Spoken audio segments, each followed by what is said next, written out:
Catapulting Commissions family, what's up, team? Welcome back to this week's episode of the Catapulting Commissions Podcast. I'm your host, Anthony Garcia. Thanks for having me. Thanks for joining with me. Thanks for listening today. Be sure to click like, subscribe, and comment at the end of the show. So today's guest, we talk about catapulting commissions in a capacity of making more money, earning high commissionable dollars. Today's guest has been fortunate and privileged enough to be a seven-figure earner in the SaaS sales community, specifically working for a company. He right now he is the VP of Strategic Account Solutions for LivePerson. Sorry about that. Let me tell you about Brandon Fluharty. Brandon has been working on selling to the largest brands across the globe. Brandon has taken all his wisdom, all his knowledge, combined it into an ebook on 7 steps to gain to 7 figures. The unique thing about Brandon is what he does is he discusses in the capacity of earning income without burning out. Now, I know the Catapulting Commissions community. We've talked about this in the show before. I've heard it in the DMs. Yes, I want to work hard. Yes, I want to drive. But there is a component of burnout that really affects people. He is sharing his strategies today, all while averaging 7 hours a night of sleep. Now, I got to be honest with you, Catapulting Commissions family, that there might be the key to breaking into that 7-figure community. Let's talk about it. Brandon, welcome to the Catapulting Commissions Podcast. Anthony, thanks for having me. Glad to be here. Absolutely, bud. So fun fact. Let's just paint a picture here. You're a former professional soccer player many moons ago, right? Yeah. So you've taken that competitive background. You worked your way into sales, which I truly believe anybody who has a competitive background excels in a competitive industry such as sales. Can you give us a high level of your career trajectory from soccer player to being the badass salesperson you are today? Yeah, I left college early to go try my luck and earn a professional contract in Eastern Europe. I was definitely off the beaten path, did not deserve to be there, but through hard work, I was able to get myself in that environment. Unfortunately, ran into some injury issues. So I did come back and finish school, but what I did was I took that mindset of discipline and being strategic about how I harnessed my energy and looked after myself and brought that into sales. And, it's been almost 20 years in sales, and I haven't looked back. Love it. 20 years in sales. You still learning something new every day? Absolutely. You have to. I feel like if you can put yourself in a position where you can learn something new every day, you can keep evolving. That's how you can deliver good results to your prospects, to your customers. If you don't have that abundance mindset and you think you've made it, that's the first sign of complacency, and you're not going to keep evolving. I love as you say that. There's sales professionals. Fun fact: the Catapulting Commissions community, I have sales professionals at every stage of their career. So I've heard people, and they're typically, and I hate saying this because I'm maybe offensive, but the hell with it. There are people who haven't made the income that you've made, haven't reached the level you have, that say, like, I'm on autopilot. I can just know how I do things. I don't have to work hard. My territory runs itself. I'm a big fan of work-life balance, but I think people don't set up work-life balance in a proper way where it's more life balance, less work. And so, they get stuck in these ruts and these incomes, and some are decent incomes, right? Some are like, oh, I'm making $200,000 a year. Yeah. But they've never passed 300, never passed 500. And those are the people that say, I'm not learning something new every day. So I'm glad you answered in that capacity. Yeah. You break into sales. Let's before we go into how you break into strategic SaaS sales, what was like your very first sales job you got into? How did that first happen? Yeah. So really, when the pro soccer thing didn't work out, I said, okay, well, I still want to be involved in the game. And I was in New York at the time, specifically Long Island. And I linked up with a soccer training organization that focused on training young players across Long Island. We focused on like 5 to 12-year-olds. And honestly, even though it wasn't a dedicated sales role, that's where I cut my teeth in sales, because we were a company of 5. We eventually grew it to 50 people in like a few years. And it was kind of cool because it felt like this startup. We were all former collegiate players. We were all former professional players. And we came up with this unique system of how to train players. And, I was selling without even knowing it. So that was my first lesson of just saying, hey, the best way to sell is to stop selling. And then my first true dedicated job after that is, I wanted to leave Long Island. I wanted to, live and work in New York City. I don't know if your viewers can see it behind you, but I started teaching myself how to DJ so I could supplement my income and pay the rent, which I barely did. New York City is an expensive place. And when you're in your 20s, you guys just got to figure it out. So where I learned to start DJing was, and there's a photo behind me, Jam Master Jay of Run DMC. He co-founded a school called Scratch in New York City. And I started teaching myself there and learning. And then there was an opening for an account manager role at Scratch. And what Scratch was trying to do is transition into more of like a music marketing company where they could take DJ talent who were instructors and use that talent to, say, DJ at Bloomingdale's or Nordstrom's or Crunch Fitness, and even program background music so you can elevate the mood inside, retail stores and locations. And so that was my first dedicated role in sales. It was an account manager selling these music marketing solutions to large companies. I love hearing the background you share. It's there's something that you said that I think reveals, just mentioning here, Catapulting Commissions family, the tenacity that Brandon mentioned. This isn't, we're painting a picture because we're definitely get to the fun part of the 7 figures. We're going to get to the fun part of the SaaS sales, but I like to paint that picture. Professional soccer player goes down that route. Anyone who's done any athletic event at a high level, whether it's archery, football, basketball, ballet, taekwondo, it's a high level of competition, and you're used to putting yourself out there. You come back, you live in one of the most expensive cities in the world to live in. You're a 20-year-old guy, and you're like, I gotta learn to make ends meet. So rather than say, hey, I'm gonna give up, I can't do this, you're like, you know what? Hell with it, I'm gonna learn to DJ. And then not only did you learn to DJ, and we can go down the route of hip hop from one of the most amazing places you could learn, but kudos to you on that. So you go learn, you flip it around, you say, okay, I'm going to now be an account manager and working this program and start selling. So I love the tenacity of going from, hey, soccer didn't quite work out, finished up school, ended up here, rent's heavy. I'm not going to quit bitching and complain about it. I'm going to figure out how to get things done. And that's a skill that I just think carries over well, not only from in your young 20s, but to, when you start hitting that 7 and 8 figure, and, and I've had some 8-figure, 9-figure entrepreneurs on the show, and there's that same message. Yeah. You figure out how to get it done and you keep fighting. Yeah. Here's the thing. Life doesn't stop. The world doesn't stop turning, and you can't put yourself in a spot where you think, hey, I deserve everything coming to me. You got to go out there and create that for yourself. You can get opportunities to come to you, right? With an abundance mindset, like we were talking about earlier. You have to learn every day and be excited about learning. And what I have found the best thing to do throughout my sales career is fall in love with the process. And I've taken all these things from learning of how I taught myself how to DJ so I can make income. I learned how to get myself into a European soccer team when, as an American player, I didn't deserve it. And you learn something about yourself. You give yourself the foundational elements of resilience and grit. And I did have to hustle back then, and I've hustled throughout my sales career. But what I've found is once I've elevated myself to true professional status, and looking at sales as a real craft, just as a professional athlete would, or an actor would, or a musician would, I look at sales as, hey, I want to treat this career with respect, and I want to be a pro, and I want to consistently perform. And to consistently perform, you can't do that without learning and continuing to evolve. And after a big win, celebrate it, but there's a new playoff game next week. So, I'll celebrate tonight, but tomorrow it's about watching the game tape and getting back to business. Love it. I love it.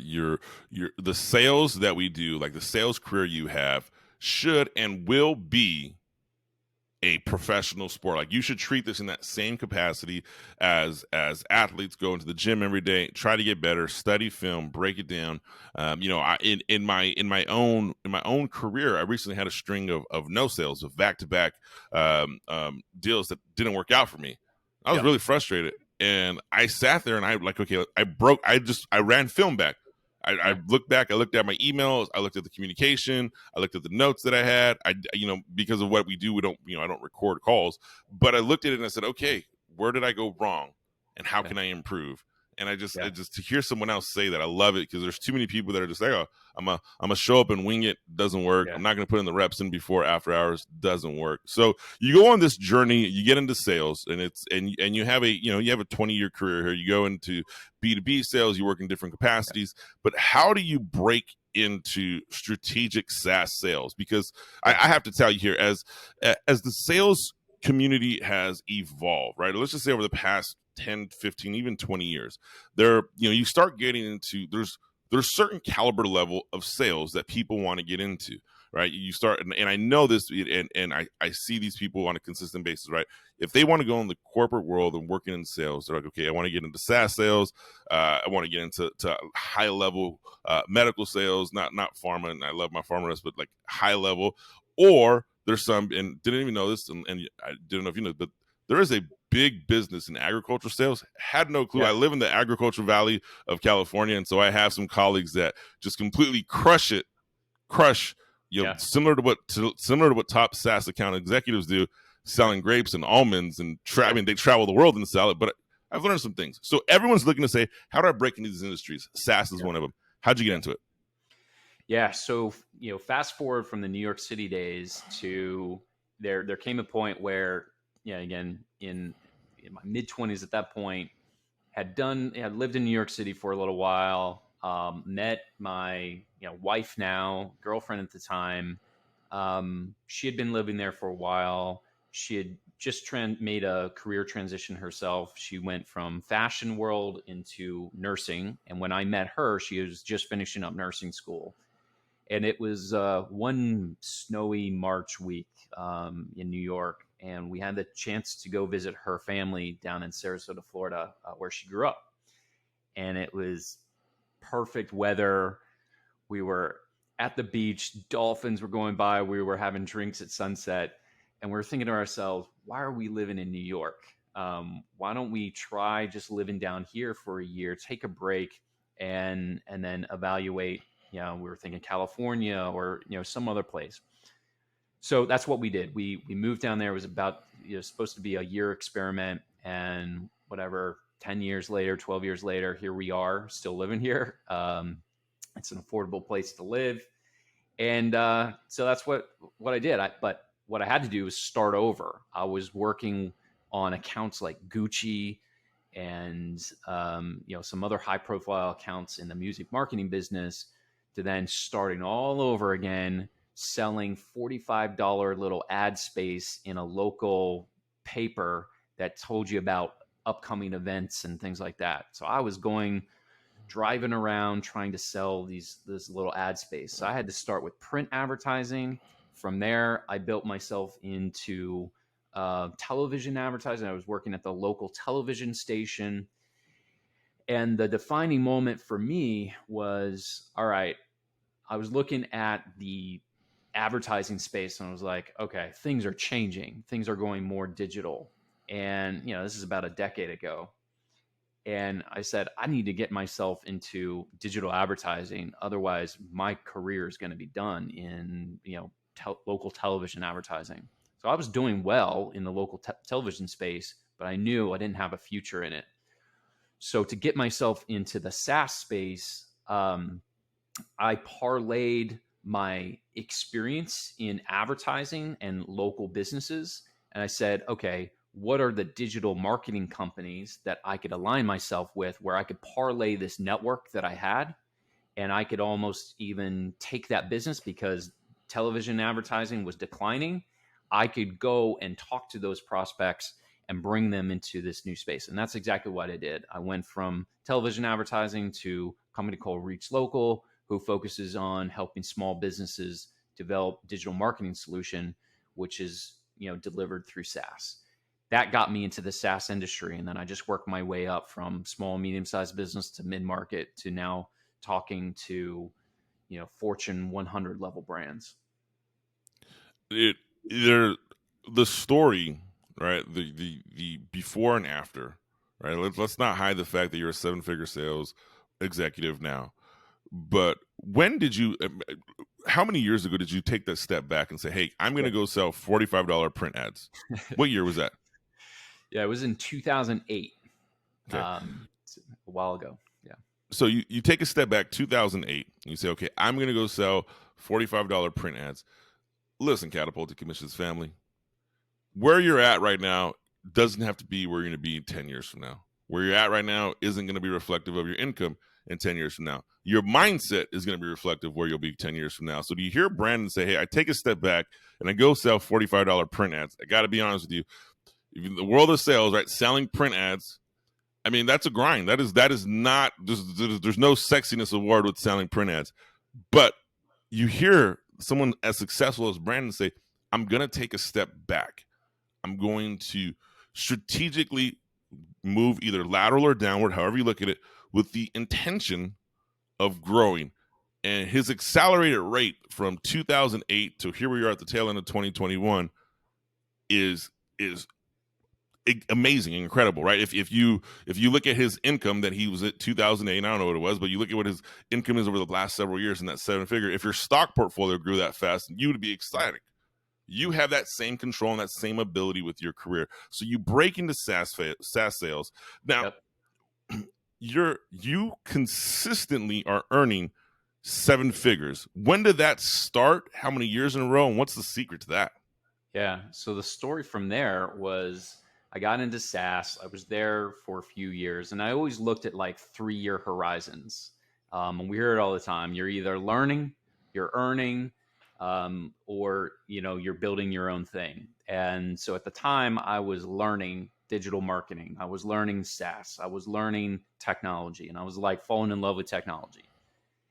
But at some point, I was like, all right, I'm not earning as much as I know I could if I got into a different environment.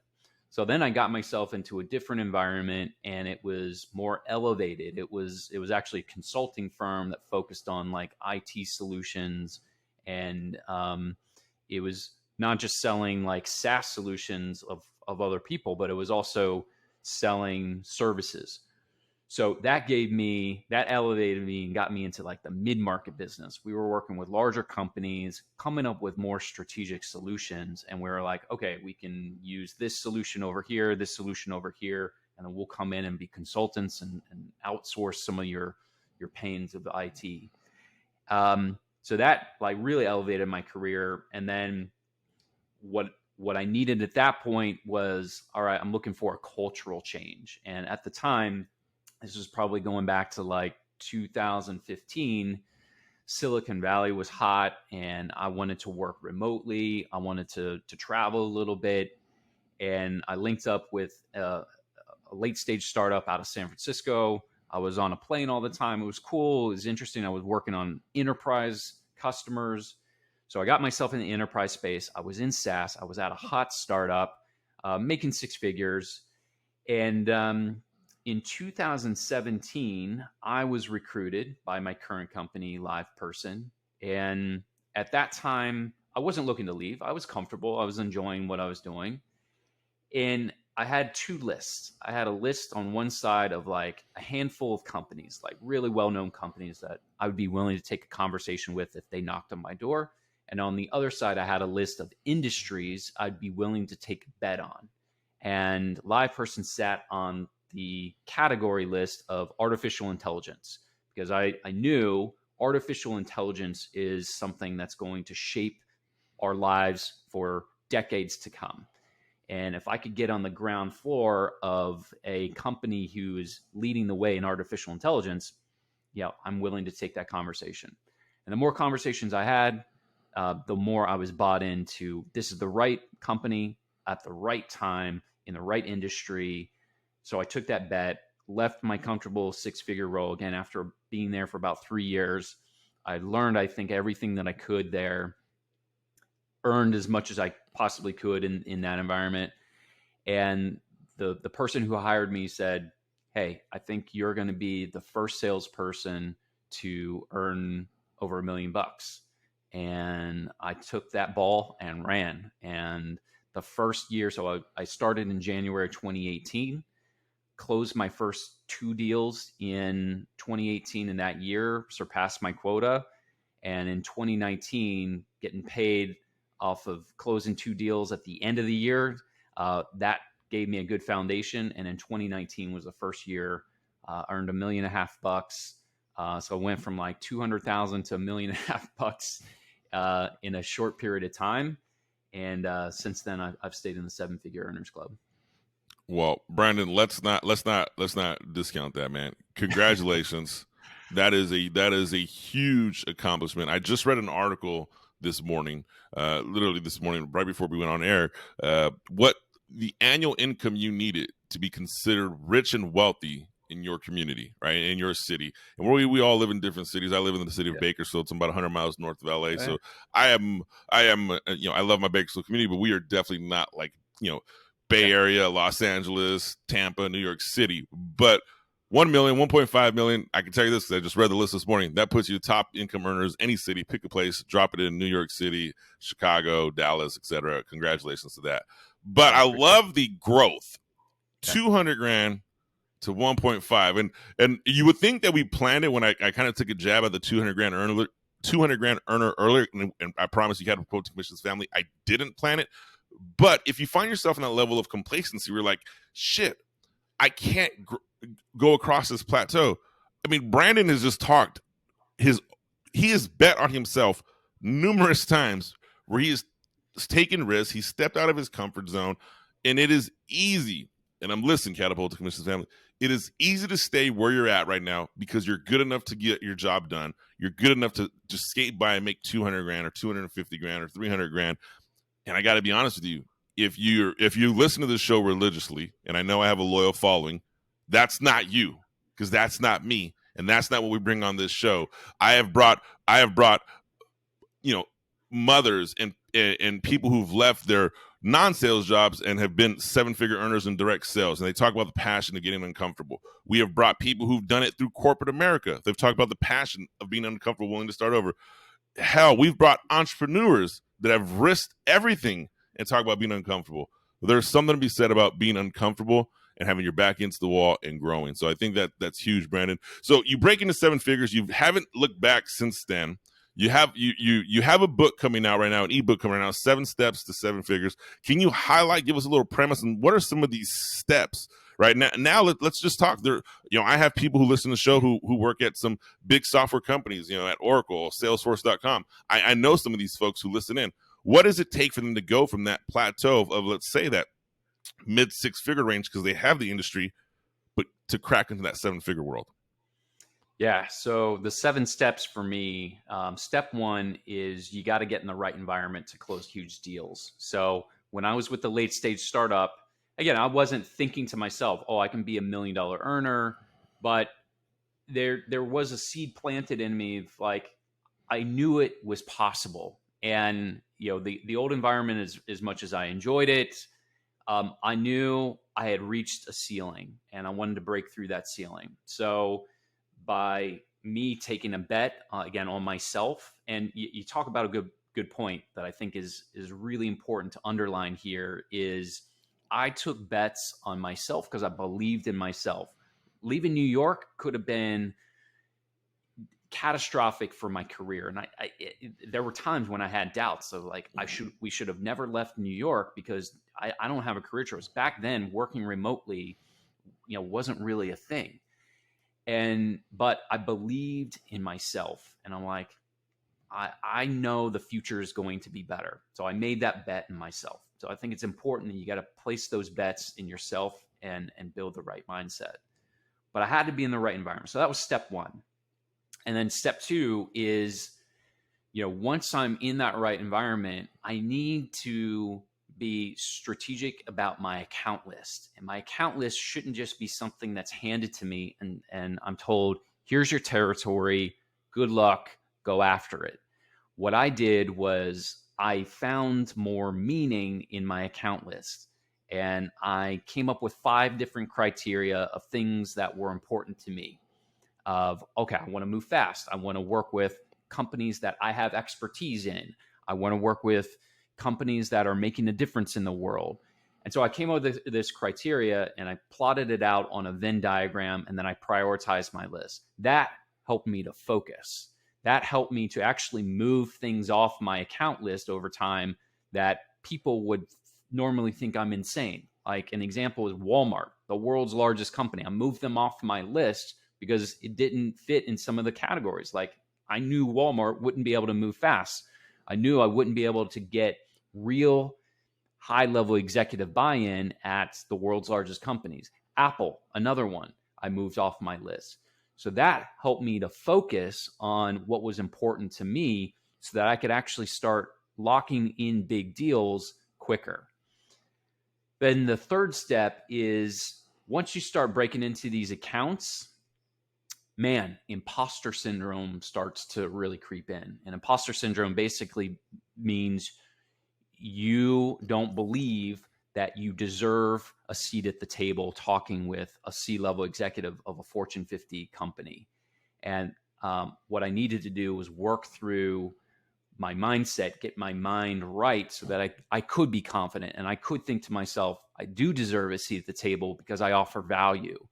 And here's the thing about imposter syndrome. It's actually a good sign. It's a sign that you're elevating, you're progressing in your career, but it doesn't need to hold you back. And what I went through is an exercise of thinking, okay, what are all my personality traits, the good and what I perceived as bad? And I highlighted those things that I thought were weaknesses, and then I rethought them, I repurposed them. Here's an example. I'm an introvert.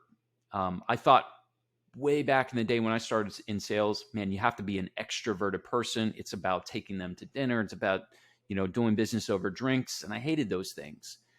But what I found was once I got into a strategic selling environment and working with really large companies, no, it's not about being extroverted as an asset. It's actually about being introverted, because when I think deeply on the behalf of solving problems for these really large companies, that's an asset.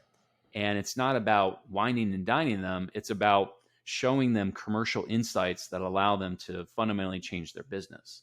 So once I broke through that wall of imposter syndrome, then I created this standard. Step 4 is creating this standard that no one else delivers. I call it the diamond standard. And for me, because I'm a B to B to C seller, because I work with B to C brands, I want to know the customer experience better than anybody I talk to. That takes deep work. That takes research. That takes helping show them problems. And a good example of this is I won Delta Airlines, the most well-known, largest airlines in the world, because I was one of their customers. I knew what it was like flying on their plane every other week. I knew what it was like using their app. I knew what it was like being on hold with customer service. So I could come in as a Diamond Medallion member and show them, hey, I am your most loyal customer. I also happen to know how to change and enhance the customer experience. So that was like step 4. And then the last 3 steps are, I got to build a transformation mindset. Instead of selling transactions, I need to sell how a company can operate in a different way. That elevates my commissions. That elevates my deal potential. And then step 6 is I can't do this all alone. I need to get other people selling with me, whether that's my CEO, a head of sales, or even my solutions consultant. I want to put them in a position like a quarterback does. They don't run every single play themselves. They know when to throw the ball, who to throw it to, who to hand it off to at the right time. I need to get other people helping sell these really large transformation deals. And then step 7, earning 7 figures is usually could happen once, right, for somebody in SaaS sales, but to make it consistent year after year, I need to develop a personal operating system. And that's what I talk about most of the time is this concept of a personal operating system. You need to think of yourself like a mini CEO and operate in a way that integrates your work and life so it's all harmonized. Man, so for one, you peel. I mean, I'm writing notes then as we're speaking, right?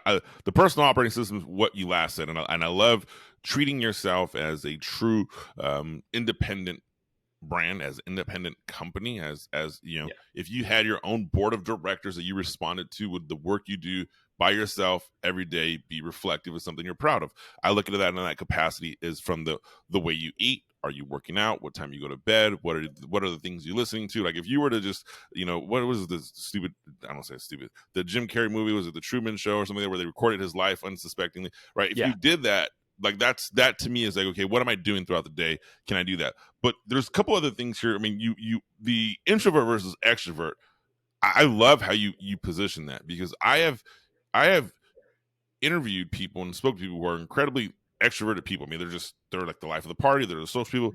But I've interviewed some amazing badass sales reps who are truly like, hey, I'm an introvert by trait. This is how I am. And they're so talented in sales because they take that mindset of, yeah, I'm going to identify this problem. I'm going to present solutions. I'm going to solve the problem. Because look, the extrovert don't get, and I am an extrovert by nature, Catapulting Commissions family. So I'm not talking bad about you who are extroverts, but there is a stigma of being an extrovert. Are you just a gift of gab? Are you just a smooth talker? Are you all action, no delivery? And those type of salespeople give sales as a whole just a really bad name. So I like how you live that. The imposter syndrome at 7 figures. Look, the imposter syndrome exists at 6 figures. It exists at 7 figures. It exists everywhere. So if you're experiencing and dealing with it, know that you aren't alone, right? It does happen. We have to identify it. We have to get over it. So one of the steps you mentioned was being in that right environment, surrounding yourself with those right people. I can't tell you how many times that and I love what you're saying here, Brandon. Perception, right? What I'm perceiving eventually becomes my reality, and getting in that right environment. So if I believe I'm an imposter, and I surround myself with people who aren't going to uplift me, confession on air, Catapulting Commissions family. When I first launched the show, I'm not sure if you guys recall this. I mean, we're over 100 episodes, but my first show had 7 downloads. I'm pretty sure I was 6 of them. So I was like, holy shit, dude, what am I doing? And I had the opportunity to be around people like, why are you doing this? There's already Grant Cardone's. There's already Tony Robbins. Like, why are you going to go and try to break into space? Blah, blah, blah. And I had some of those. Yeah. And I love some of those people, but we don't communicate anymore. Like, that's not who my environment is. And you know, the results have continued to grow, and it's what your perception is. So, dude, to hear that is awesome. How does someone get a hold of this book, right? So you 7 steps, 7 figures. How does someone track you down, learn more about all that fun stuff? Yeah, first place is just follow me on LinkedIn. I actually deconstruct everything that I was just talking about on LinkedIn, and I post every single day. Kind of what you were talking about when you started your podcast. I started my personal branding journey really heavily earlier this year. And, you know, same thing happened to me. Imposter syndrome creeped in on that. And I was like, oh man, like nobody's liking this stuff. And, you know, I was measuring all the wrong things. And fast forward to a year later, I was like 4,000 followers on LinkedIn this time last year to now almost 20,000. And people are really getting behind this. We're building a community. Like people are getting behind this idea of, you know, anti-hustle, build a personal operating system, fall in love with the process, find more meaning in your work, integrate that with life. And so follow me on LinkedIn and you'll get a bunch of good insights into my journey. And then if you want to get a hold of the book, just go to my website, brandonfluharty.com. And it's a very simple website right now. Just put in your email address, and I'm going to release the ebook early next year, 2022, maybe even by the time this episode drops. And anybody who is on that email list will get it at a discount. Catapulting Commissions family, BrandonFluharty.com. You will find his website, his LinkedIn profile down in the show notes below. Be sure to go get connected with this. The value that Brandon is sharing here for relatively free to low is something that you can take and implement immediately. And as the guests come on the show for Catapulting Commissions, we consistently say our guests are some of the top in class, world class. Brandon, you fit right in line with that group. So thank you for joining the show today. I wish you nothing but an abundant success in 2022. We are recording the show in early December, but it will be released right around the same time your book is launching. So hopefully we'll time that up right timing for you and get some love and some traction to that book. So thanks for joining the show. I wish you nothing but a happy holiday season. Catapulting Commissions family, you know what to do. Like, subscribe, comment, and I'll see you next week.